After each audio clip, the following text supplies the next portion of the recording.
आप सभी श्री हरि विष्णु भक्तों को नमस्कार। स्वागत है अनुकरणीय सनातन पर। आज मैं आपको पौष मास के शुक्ल पक्ष की एकादशी, जिसे पुत्रदा एकादशी के नाम से जाना जाता है, उसकी व्रत कथा सुनाने जा रही हूँ। आइए श्रवण करते हैं पावन कथा। सभी बोलें श्री हरि विष्णु भगवान की जय। धर्मराज युधिष्ठिर कहने लगे कि हे भगवान, आपने पौष कृष्ण एकादशी अर्थात सफला एकादशी का महात्म्य बताकर बड़ी कृपा की। अब आप कृपा करके मुझे पौष मास के शुक्ल पक्ष की एकादशी के विषय में भी बतलाइए। इस एकादशी का क्या नाम है तथा इसके व्रत का क्या विधान है, इसकी विधि क्या है, इसका व्रत करने से किस फल की प्राप्ति होती है और उसमें कौन से देवता का पूजन किया जाता है। कृपया यह सब विधान पूर्वक विस्तार पूर्वक कहिए। भगवान श्री कृष्ण बोले, पौष माह के शुक्ल पक्ष में आने वाली इस एकादशी को पौष पुत्रदा एकादशी के नाम से जाना जाता है। इसमें श्री नारायण भगवान की पूजा की जाती है। विधि पूर्वक इस व्रत को करना चाहिए। इस चर और अचर संसार में पुत्रदा एकादशी के व्रत के समान दूसरा कोई व्रत नहीं है। इसके पुण्य से मनुष्य तपस्वी, विद्वान और लक्ष्मीवान होता है। इसकी मैं एक कथा कहता हूँ, सो तुम ध्यान पूर्वक सुनो। पौष पुत्रदा एकादशी व्रत की कथा इस प्रकार है। भद्रावती नामक नगरी में सुकेतुमान नाम का एक राजा राज्य करता था। उसके कोई पुत्र नहीं था। उसकी स्त्री का नाम शैव्या था। वह निपुत्री होने के कारण सदैव चिंतित रहा करती थी। राजा के पितृ भी रो रो कर पिंड लिया करते थे और सोचा करते थे कि इसके बाद हमको कौन पिंड देगा।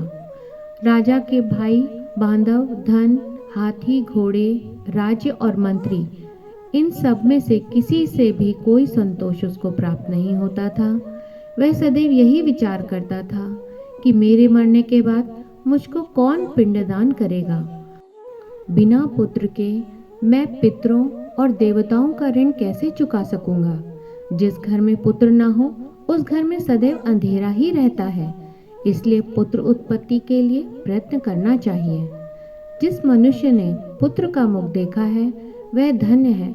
उसको इस लोक में यश और परलोक में शांति मिलती है, अर्थात उनके दोनों लोक सुधर जाते हैं। पूर्व जन्म के कर्म से ही इस जन्म में पुत्र, धन आदि प्राप्त होते हैं। राजा इसी प्रकार दिन रात चिंता में लगा रहता था। बहुत सोच विचार के बाद एक दिन राजा ने अपने शरीर को त्याग देने का निश्चय किया, परंतु आत्मघात को महान पाप समझकर उसने ऐसा नहीं किया। एक दिन राजा ऐसे ही विचार करता हुआ अपने घोड़े पर चढ़कर वन को चल दिया तथा पक्षियों और वृक्षों को देखने लगा। उसने देखा कि वन में मृग, व्याघ्र, सिंह, बंदर, सर्प आदि सभी भ्रमण कर रहे हैं। हाथी अपने बच्चों और हथनियों के बीच में घूम रहा है। इस वन में कहीं तो गीदड़ अपने कर्कश स्वर में बोल रहा है, कहीं उल्लू ध्वनि कर रहा है। वन के दृश्यों को देखकर राजा सोच विचार करने लगा।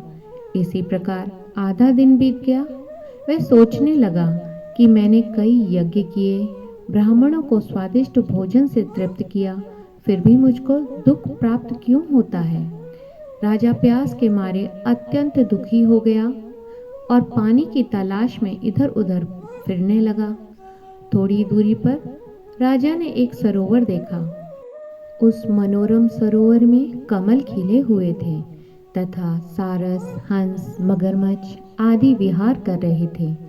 उस सरोवर के चारों तरफ मुनियों के आश्रम बने हुए थे। उसी समय राजा के दाहिने अंग फड़कने लगे। राजा शुभ शगुन समझकर घोड़े से उतरकर मुनियों को दंडवत प्रणाम करके बैठ गया। राजा को देखकर मुनियों ने कहा, हे राजन, हम तुमसे अत्यंत प्रसन्न हैं। तुम्हारी क्या इच्छा है सो कहो। राजा ने पूछा, महाराज आप कौन हैं और किस लिए यहाँ आए हैं, कृपया करके बताइए। मुनि कहने लगे, कि हे राजन, आज संतान देने वाली पुत्रदा एकादशी है।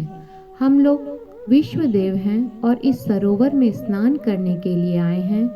यह सुनकर राजा कहने लगा कि महाराज, मेरे भी कोई संतान नहीं है। यदि आप मुझ पर प्रसन्न हैं तो एक पुत्र का वरदान दे दीजिए। मुनि बोले, हे राजन, आज पुत्रदा एकादशी है, आप अवश्य ही इसका व्रत करें। भगवान की कृपा से अवश्य ही आपके घर पुत्र रत्न होगा। मुनि के वचनों को सुनकर राजा ने उसी दिन एकादशी का व्रत विधि विधान पूर्वक किया और द्वादशी को उसका पारण किया। इसके पश्चात मुनियों को प्रणाम करके महल में वापस आ गया। कुछ समय बीतने के बाद रानी ने गर्भ धारण किया और 9 महीने के पश्चात उसके एक सुंदर सा पुत्र रत्न उत्पन्न हुआ। वह राजकुमार अत्यंत शूरवीर, यशस्वी और प्रजापालक हुआ। श्री कृष्ण बोले, हे राजन, पुत्र की प्राप्ति के लिए पुत्रदा एकादशी का व्रत करना चाहिए। जो मनुष्य इस महात्म्य को पढ़ता या सुनाता है उसे अंत में स्वर्ग की प्राप्ति होती है। सभी बोले, श्री हरि विष्णु भगवान की जय। श्रीमन नारायण नारायण हरि हरि, भजमन नारायण नारायण हरि हरि। श्री हरि विष्णु भगवान जी से विनम्र प्रार्थना है, जो भी इस कथा को सुन रहा है, हे प्रभु, आप उसकी सभी मनोकामनाएं पूर्ण करें। सभी बोले, श्री हरि विष्णु भगवान की जय।